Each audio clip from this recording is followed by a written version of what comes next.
YouTube, it's Brian Phillips. I missed you so much that I got another garbage bag. We're gonna open it up right now. It's gonna be cool. I can't wait to share this because I am excited. I think it's gonna be killer. It's gonna be as good, at least as equally as good as the last one that I did. It was similar. And I think you're gonna like this one too. In fact, I can show you the side of the box. Look at this. Ooh, which one is it? Which one is it? I didn't know this was here. We're gonna have to do that next. Oh. Which one is it? I still don't know. Which one is it? I know what it is. Which, I can't tell which. I hope it's not the ones I've already reviewed. As per typical Banggood packaging, it's made it here. Mostly. Sort of. Kind of. Ooh, it looks cool. I think I have it upside down. It is marked on the side. Huh? It is marked on the side. There's a red dot. It's a very small dot. A very, very small, almost indistinguishable dot. Oh, wow. Ooh. Why do they have it in there upside down? What a goofy way. I'm going to put this awesome package back here to remind us how cool it is. Wow, that is so cool. F4U Corsair. Be careful, the radio is not really held in by anything. The standard Eachine radio, Volantics, Eachine, whatever you want to call them today. That's what that is. Doesn't seem like there's any damage that made it through. Just kind of looking, got the prop in the back. Got the charger and goodies here, taped in with a single piece of packing tape. This is an unboxing, guys. If you're not familiar with unboxings, I open a box and then you say, wow. I didn't come up with the concept. I just repeat. Okay, that foam is extremely soft. Wow, did you see that? Yeah. Okay, I'm excited. I'm really excited to see this little thing. The P51 was great. The little P51 was the best P51 we've done in a while, except for that 1.5 meter one that was like a million times better, but of course it costs a lot more. Wow, that is really cool. I really like the lines on it. It's a little bit on the cartoony side, but look at the size of the prop, guys. Most people don't realize, but on the F4U Corsair, it's more like this than it is like what we see on our 1.2 meter class, and where it's like this. And I actually have a full appreciation for that. But again, you'd usually have a 4-blade prop. The other thing is, this is, wow. Yeah, I know. That's why that's good. And I want to drop it on the ground and just show you, but I'm not going to do that on purpose. There'll be plenty of that when we go to fly. This thing has a quick release mechanism on it. See that? So when you hit the prop on the ground, you won't immediately destroy the gearbox in here. Yes, there's a gearbox in there. Whoops. Yep. Which tells you that it's a brushed motor with a gearbox. That is regrettable, but at the same time, this thing is very small. It's actually not as light as I figured. Here, hold really? the camera crew. Oh no, it looks is kind of sweet heavy. with the landing gear up too. I like the blue color. The blue is like, I mean, it's obviously not a navy blue color, but I like the way it feels. Like, it feels really sturdy, surprisingly sturdy. See? Hold on. It's not made of EPP. No, it's not. It's different. Oh, I think. So we'll see what the manual says. This is a WW2 World. This is a WW2 Warbird Series User's Manual. It's made by Eachine, like Charlie Sheen, except not. Looks the same as all the rest of the manuals. Talks about not flying next to hospitals and children and things like that. Yeah, and slides and no flying fly near next slides. to the railroad tracks that land in a building. I'm not sure exactly what's going on there. So it does come with a spare prop, as I mentioned before. It comes with some landing gear, which is pretty cool. Pretty standard stuff for a little plane like this. Comes with this extra spare mechanism. What happens is if you lose the prop, I just demonstrated that, you can, sometimes this thing will get broken. And what you have to do is you have to kind of use something like a screwdriver to brace the gears. So you kind of stick that between the teeth of the gear, and then you can spin that on. It's just threads on. So the shaft of the motor is threaded and you just kind of spin it on there. It's really super easy. So what I do, I make a habit of saving these things for all the little airplanes I get, and I have a lot of them. And I just have the manual in a bag, and I have all the little goodies to go with the plane in the bag with it. and then I can refer to it later. Comes with a little USB-A type to low C style 1S connector. One thing these things have over Horizon right now, I'm gonna be totally honest, is that they do have a better situation for batteries because they have the low C connectors on them. My battery, incidentally, I was just thinking, gosh, they never sent me a battery. Well, they did send me a battery. It just happens to be in the plane. This is like an upgrade. It's like extra. It is. That's like a Chinese really screwdriver. nice Chinese screwdriver. Really extra good. You'll notice that my battery door just got stuck down there, so I have to take the screwdriver to kind of pop it out. I mean, again, not deal breakers. These are, you sort of expect this from these little Chinese ones. Actually, the door is really high quality. It's got a nice hinge on it. It looks nice. The landing gear are nice and wide. That's something you don't see on these very often. You see where they're gonna put the landing gear, and then you've got this cool, this anhedral design where it goes down and then back up, down and then back up. This would be a dihedral, this would be an anhedral, it's polyhedral wing. This joint looks like they glued it, and it's some carbon fiber that goes through here to keep that nice and stout, which is pretty sweet. And we do see that there is a carbon fiber rod in both the horizontal stabilizer and the elevator. Really cool. Of course, non-steerable tail wheel, but the tail wheel is in a more scale position. That's cool. It's not going to be good for stability on the ground, but it's cool for looks. So obviously the landing gear are going to stick in here. That little hole there is not where it goes. That's where the screw goes that retains the landing gear. We've learned that from looking like idiots before, so we're going to try to avoid that today. So these things just pop in there. Looks pretty sweet. Of course, you're not going to have the battery bay open.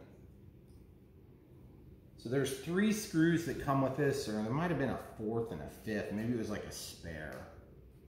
Once you get those things in there, you can just grab this little bag.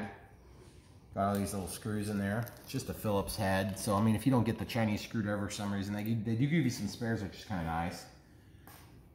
So I'm going to just show you how to do this. It's pretty highly technical. Got to be an expert for this step. The thing that's nice about this is a ready-to-fly plane, and the only thing that it doesn't come with is the AA's for the transmitter. And I think part of that is just because of the declarations on customs. I think if you were in China, I think you might get the batteries, but because customs changes things a little bit with batteries. Look, see, that's the thing. That's part of the reason why they send these things in there, because then it's an integral battery, okay? So they can claim for customs reasons that that's integral. And otherwise they would have to ship it with like a lipo-safe marker, and it changes the classification, gets a lot more expensive. And if anybody has ever imported an item from overseas, and I'm not talking about doing, you know, like a small piece, I'm talking about freight that costs thousands of dollars, like we recently did, you find out really quick that all those classifications and everything add up. And it basically makes it cost prohibitive. For the cost of a couple of AA's, it's worth it for me. Is we just buy the cheapest AA's and the biggest package you can get. That does look good. I like the way that looks a lot. The scale lines are good. I don't know. The prop is gonna look good. I'm a little disappointed that this paint doesn't pop a little bit more. Didn't cover up the purple. Yeah, didn't cover up that purpley blue quite as good, but it does look good on the wheels too. That's surprising. So we're gonna take just a second, get this cleaned up. We'll grab a couple of AA's, show you how to load that up, get the batteries charging, and we'll show you how to be flying this in just a few minutes. Okay, so we're back. F4U Corsair.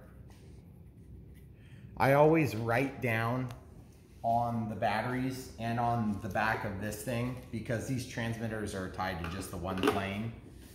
So it's always nice when you get these things. So F4U Corsair. Then when you're going through your batteries and you realize you've got one that's like really old and you're having problems, you won't throw away a new one. These lipos don't last forever. You can get hundreds of cycles out of them if you treat them nicely. But this has saved me a lot of trouble in the past, so I make a habit of doing it. So when you get ready to load your batteries, you just get 4 AA's. We just got the cheapest, whatever was available at the retail outlet. Just jam them in there. The flat goes to the spring, and the bump goes to the bump. Okay. It's labeled in there too for positive and negative. Okay, so that's what it looks like when it turns on. It'll be flashing. Keep in mind there's also a button here. Doesn't look like they're using it. And then this is aerobatics. It beeps. Then these are the 3 different modes. And then do they have the one touch home button? I don't know where that is. Oh, it's here. One touch U-turn activation. Okay, so I want you guys to be aware about something. This plane has a 6-axis gyro. So this is an axis, this is an axis, and then, did I already do that one? Then this is an axis, yeah. Okay. They call it 6-axis gyro. I'm not sure why they exactly say that, but I think it's just, you have the half axis too, but either way. This is roll, this is pitch, and this is yaw, okay? So those are the 3 primary flight control axes on an airplane. So you've got your throttle, and then you've got your pitch control here. So pull back, go up, push down, goes down. Then you roll the plane with this, okay? And then you can yaw the plane with this control. And you also use that for throttle. That's on a mode 2, which is what we use here in North America predominantly. So you want to start in beginner mode, and that's going to give you full control. When you let go of the sticks, the plane will restore itself to a level condition, okay? At the beginning of the flight, you have to set the 1-button U-turn, which I believe you press the button once, and then it just knows what direction you took off from. So if you have a flyaway, you can press the button and it'll turn around and come back to you. Just keep in mind, when it gets back to you, it'll keep going, and if you press that button, it's going to try to go that way. So just remember, whatever direction you tell it, so say you take off going to the right, and all of a sudden it gets so far away you can't tell what direction it's going, which believe me, first time you fly, you might have that happen, and you're not good enough with the controls to be able to turn around. You can just press that button and it will turn it around until it's pointed right where you were, okay? So at that time, you want to pay attention and not like say hi to your wife that's driving in the driveway. You want to just pay attention to the plane. Inside joke, guys. Anyway, so unless you know about this joke, and then you can have a good chuckle. So this will keep flying, and then when you press the button again, it's just going to keep flying. So don't do that. I don't even talk about the one-touch turnaround on this because I don't believe in it. I don't think it's a good feature. I think it's a bad feature. I think it's going to get people to lose their planes. It's going to do stupid things like turning around into trees, turning around into buildings and structures and things like this. So just don't plan on using it, but if you want to use it, you can try it. I'm sure it's a fun feature to try. This thing has, on the other hand, one key aerobatic, which is, it'll do loops and things like this, which is really cool. And I used to think it was the stupidest thing ever, but it's really fun. Of course, I know how to do that. But all you have to do is press the button and then tell it what direction you want to do, and it's going to do a loop for you. And then you can press the button, and then you can roll, and it's going to do a barrel roll. And you can press the button, and you can tell it to do another roll, and it'll roll the other way. It's the coolest little thing. And you wouldn't think it, but it actually does a pretty good job. You just have to have enough altitude, because if you do this real close to the ground, it'll crash you. So I just wanted to talk about that, because if you're buying this because you think it's going to be easy to fly, you would be correct. These are relatively easy to fly and very forgiving models in that they are bendy and flexible, and they stand up to a lot of abuse, which we will demonstrate shortly. So that being said, we're going to start charging batteries. You know how to load your batteries, so we've got that done. If you hear what sounds like a washing machine turning on, it would be a charger over there having a panic attack. So what we're going to do is we'll show you how we do this normally. This is USB-A, that's what that's called. And this has a little integral charger. You can use your laptop, you can use your cell phone charger. In our case, we just have a little box with all of our little chargers. And this is just a small little charger from a tablet. And the only thing you have to worry about is on the back of your charger, it's going to tell you what the voltage in and out is. So in our case, it's 100 to 240 volts AC at 50 to 60 hertz. And then the output is 5.2 volts DC at 1.35 amps. So that tells you that you have enough current to support charging this battery. This battery is called a 1S battery for one cell in series, even though a series would imply 2 or more. This is 3.7 volts nominal, and it's 400 milliamp hours. So 400 milliamp hours, milli means 1,000.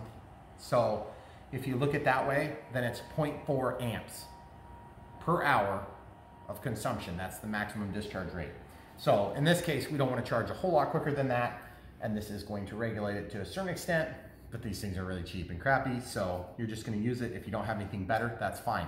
Later on, you can upgrade and watch my videos and you'll find out how. So we'll just find the nearest outlet, we'll plug this in. You'll notice that there is a little flashing light. I'm going to show you that again. I don't see any light, so what we'll do is we'll go ahead and plug this in. That was probably just a little bit, we'll try to do it so you can see both. This is a low C connector, by the way. This is a low C connector. Little red light, and this is going to charge. My guess is it'll probably take about an hour to charge, which is going to be the longest hour of your life if you're waiting to fly this thing for the first time. So lucky for you, I've got 1,000,000 batteries charged and ready to go as usual. So what we'll do is we'll grab one of those, make sure it's of an equivalent size, and we will open it up here. You see how that keeps happening? That's really annoying. You see how it keeps plopping down in there? Yep. That won't happen when a battery's in there, but you see, mine's kind of lifted up funny. I don't know if you guys can tell that. I'm gonna show you what I do about that. See this? I'm gonna just pull that out a little bit. Be careful, you don't break it all the way. I know, my wife is cringing.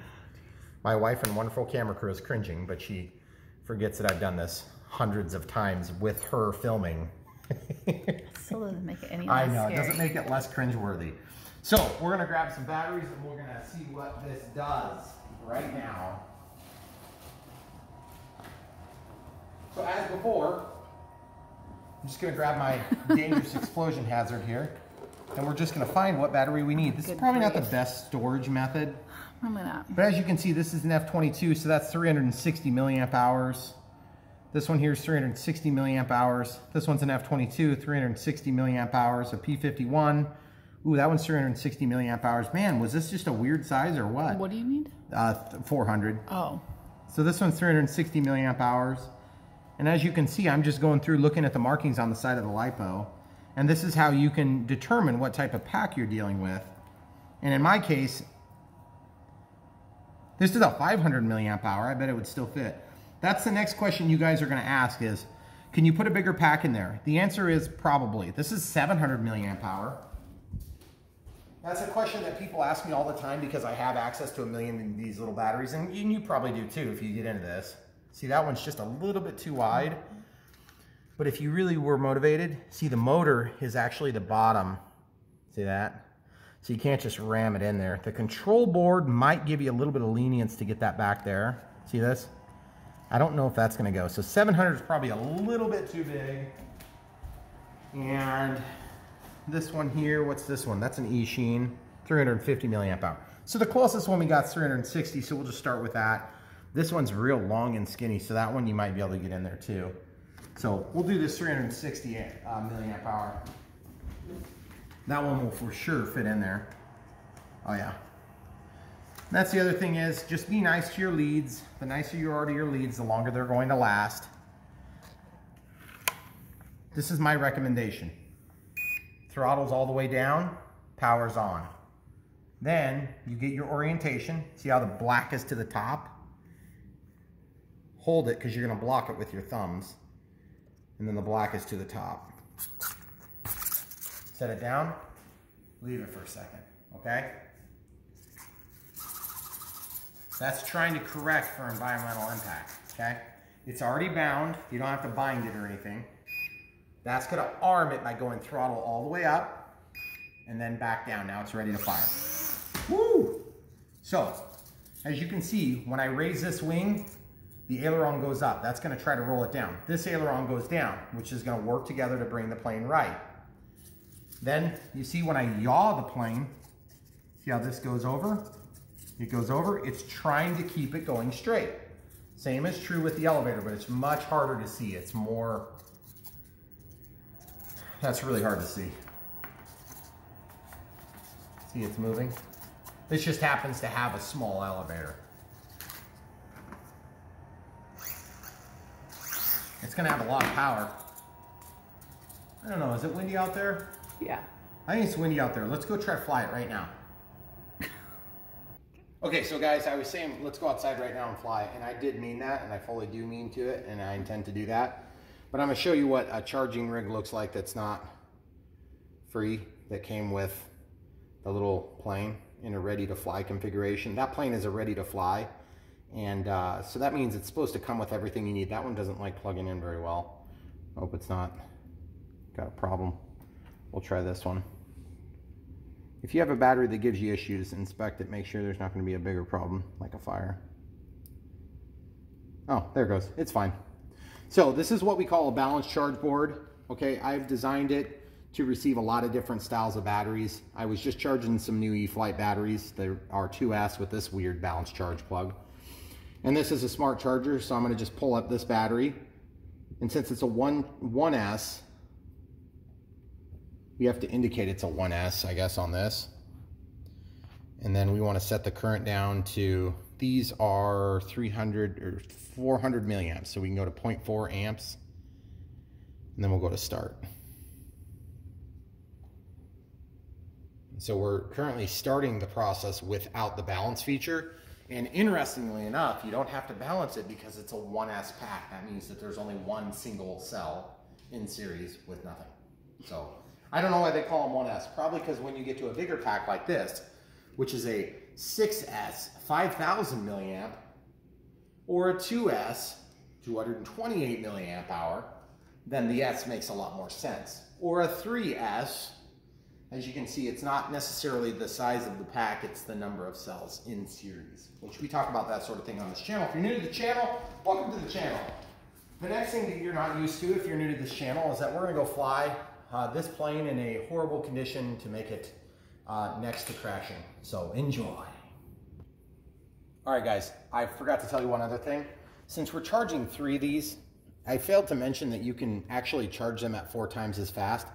See how it's charging at 0.4 amps?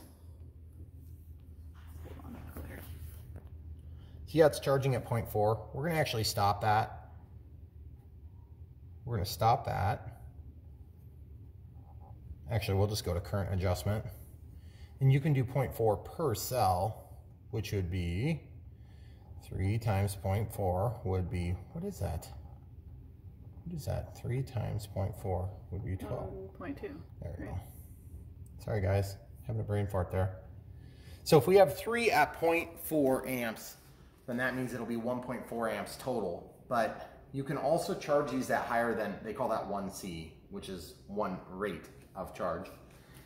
You could probably do up to 2 to 3, depending on the battery. And if you have a really high quality battery, sometimes you can do faster. So I usually just do 1S or 1C or less. So whatever it's rated for. And if I want to be really nice to a pack, I'll charge it at half a C. So we're going to be flying right away. Okay. All right, so we're taking off from beginner mode. Just do a final control surface test. So I want to see when I move that stick that it goes that way and that goes down. That's going to roll the plane to the right. That's going to put the nose up. That's going to put the nose down. It's going to yaw to the left, yaw to the right. Okay, we're good to go. Okay, so we've already demonstrated how the prop will break off. There it is. So let's show the people at home. Now what happened there, guys? What happened, camera crew? Can you tell me? It tipped forward. It tipped forward. Now, why did it nose over like that? I don't know why it did that, because I should have had enough elevator authority to take off, but maybe I don't have enough. So I guess in this case, I'm going to try going to the middle. It should give me a little bit more authority on the elevator. Whoop, there we go again. So it's not wanting to take off. And I think it's because as soon as it starts getting up off the ground, the elevator wants to over control it. So what I'm going to do is I'm just going to toss this for the sake of the video. I'm in beginner mode. I just want to see how it flies. Just no throttle. Oh, that's good. So I have elevator control. Man, that thing looks good, doesn't it? But when I let go of the throttle, man, that thing looks good. That's 50% throttle there, guys. It's doing good in the wind. Really good auto leveling, guys. Really good auto leveling. Lots of speed, I'm surprised. Limited bank angles too.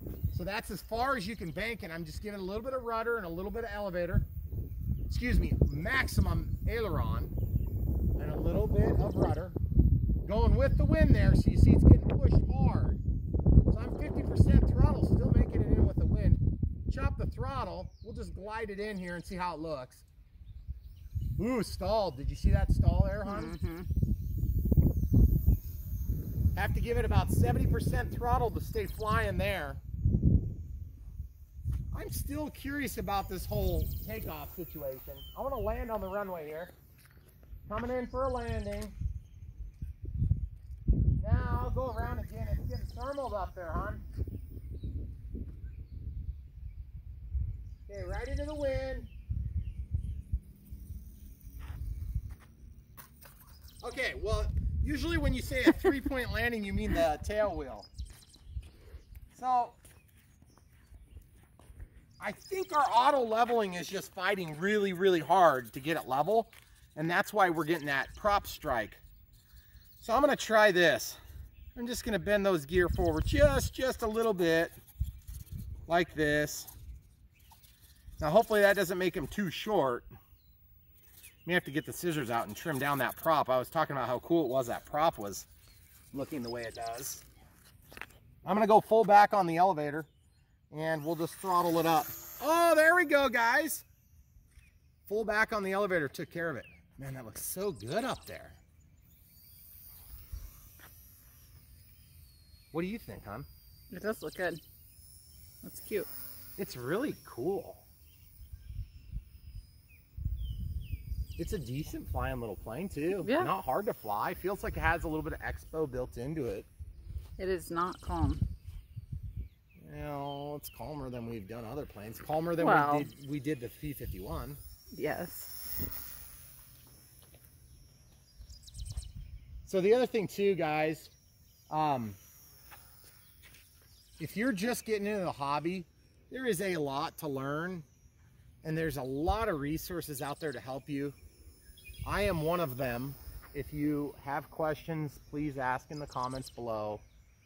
Flying airplanes is one of these weird things that you could be a multi-millionaire, get out of your Lamborghini at the airfield, and you could just, you know, dig out of the little teeny tiny trunk your airplane, and you could crash it just like every other broke guy out there. So it's not something you can buy. You have to learn it, and it's very, very rewarding. It's the most immersive radio controlled experience I've ever experienced, and I've done all the radio controlled stuff except for submarines. I've never done a submarine. Or have I? Maybe I've done a tethered submarine once. Really? Yeah. Maybe as a kid I might have had one. But airplanes are the most immersive. They're the most free. You can make them the most scale, I believe, even more so than cars. Cars are a lot easier to make look scale, but they always go fast, like way faster than scale. And little airplanes, the littler they are, the worse they are for that scale appearance, because you normally wouldn't be flying quite the same speed, like for landings and things like that especially. Okay, so that's enough beginner. Man, did you see that? Mm-hmm. Jeez. I caught some wind like crazy.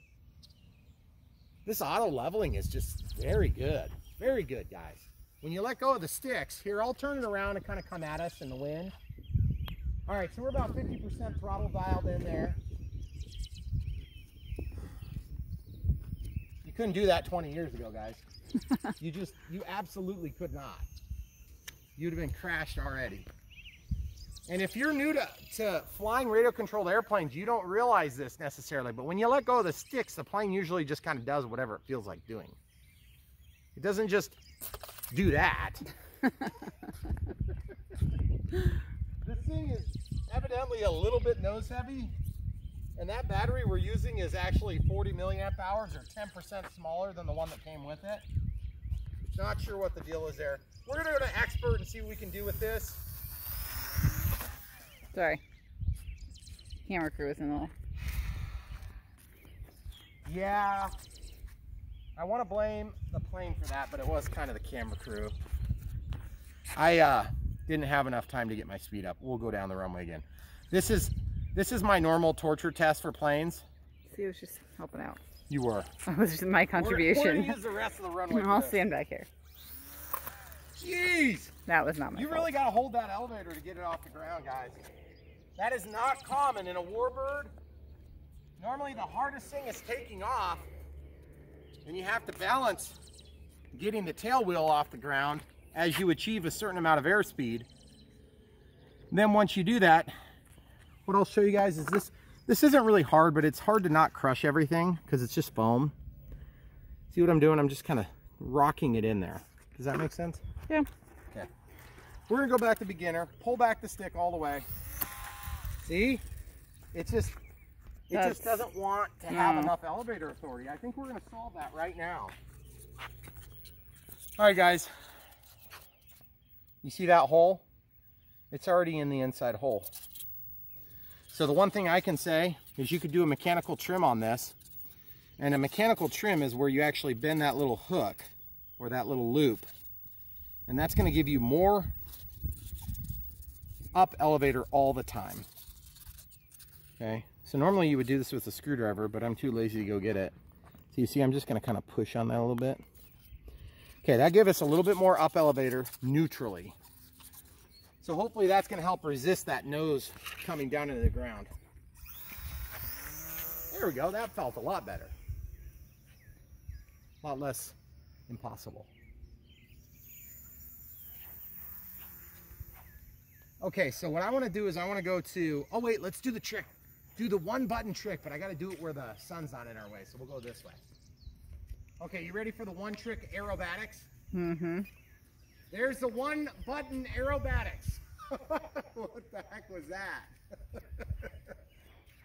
Okay, here comes another one. One button to the right. Oh, yes, barrel roll. Okay, coming back toward us.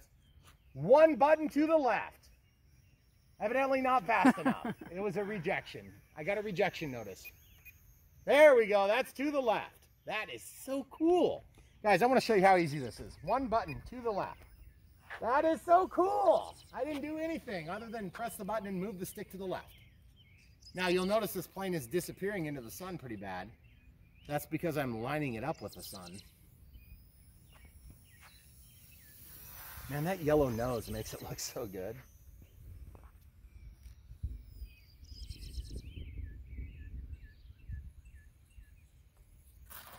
Yeah, that was the best landing so far, and it was pretty crappy. I didn't pull the stick back there. I don't remember the P-51 having such a big problem with the takeoffs. You gotta hold that elevator all the way back.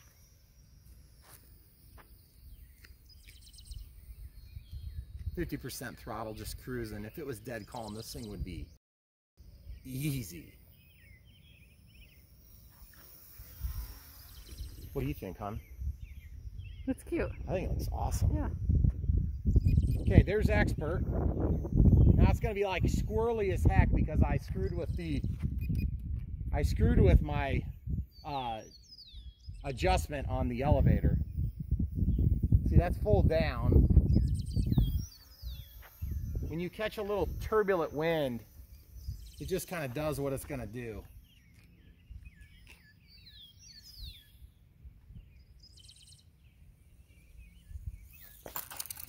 Oh, that was the worst of them all so far. I think part of the problem on this plane for takeoffs and landings is just the center of gravity, just a little bit too far forward. And the trouble is, what are you going to do about that, guys? This is a smaller pack than it actually comes with, and it still wants to be a little bit on the nose heavy side. That makes it fly good though. And you see when I bent this, when I go to expert mode, then the stabilization that's holding it level goes away, and then it just wants to loop. So you kind of have to strike the balance that makes you comfortable. The one thing that's cool about it is how many times have I crashed this in this short video? A lot. It's not hurt at all. So there's this one button, return to home.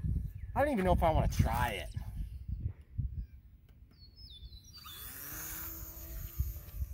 I'm just scared it's going to totally crash in a million pieces or fly away. Well, There's our, okay, I didn't set it evidently. That was me. Nope. I never set it, so it didn't do anything. That's good. So you actually have to set it when you first get ready to fly. Oh, out of battery. It must have had a low voltage warning. I don't know. You can stay there.